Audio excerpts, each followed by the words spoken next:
आज का बाइबल का वचन उत्पत्ति का ग्रंथ अध्याय 17 वचन 3 से 9 और आज का सुसमाचार सन यूहन्ना के अनुसार अध्याय 8 वचन 51 से 59।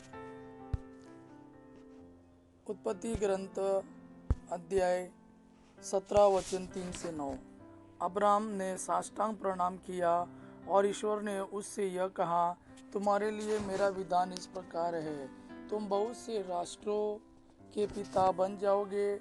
अब से तुम्हारा नाम अब्राम नहीं बल्कि इब्राहिम होगा, क्योंकि मैं तुम्हें बहुत से राष्ट्रों का पिता बनाऊंगा।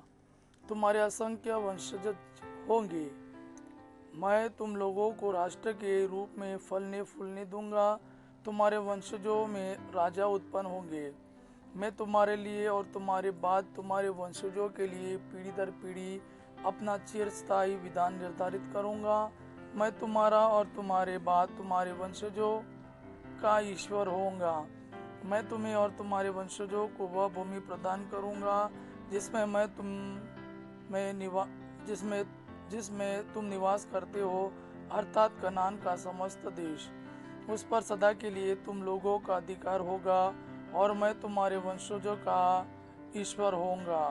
प्रभु ने इब्राहिम से यह भी कहा, तुमको और तुम्हारे बाद तुम्हारे वंशजों को पीढ़ी दर पीढ़ी मेरे विधान का पालन करना होगा।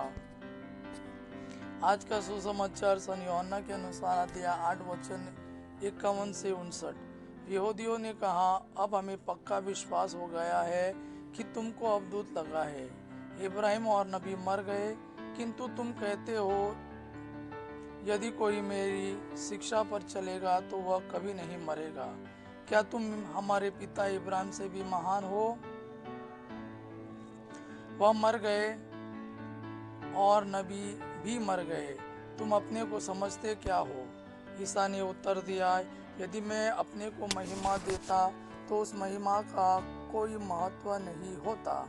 मेरा पिता मुझे महिमान्वित करता है, उसे तुम लोग अपना ईश्वर कहते हो, यद्यपि तुम उसे नहीं जानते।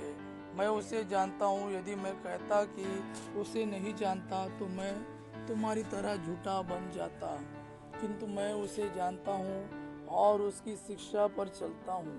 तुम्हारे पिता इब्राहिम यह जानकर उल्लसित हुए कि मेरा आगमन देखेंगे और वह उसे देखकर आनंद विभोर हुए। यहूदियों ने उनसे कहा, अब तक तुम्हारी उम्र 50 भी नहीं, तो तुमने कैसे इब्राहिम को देखा है?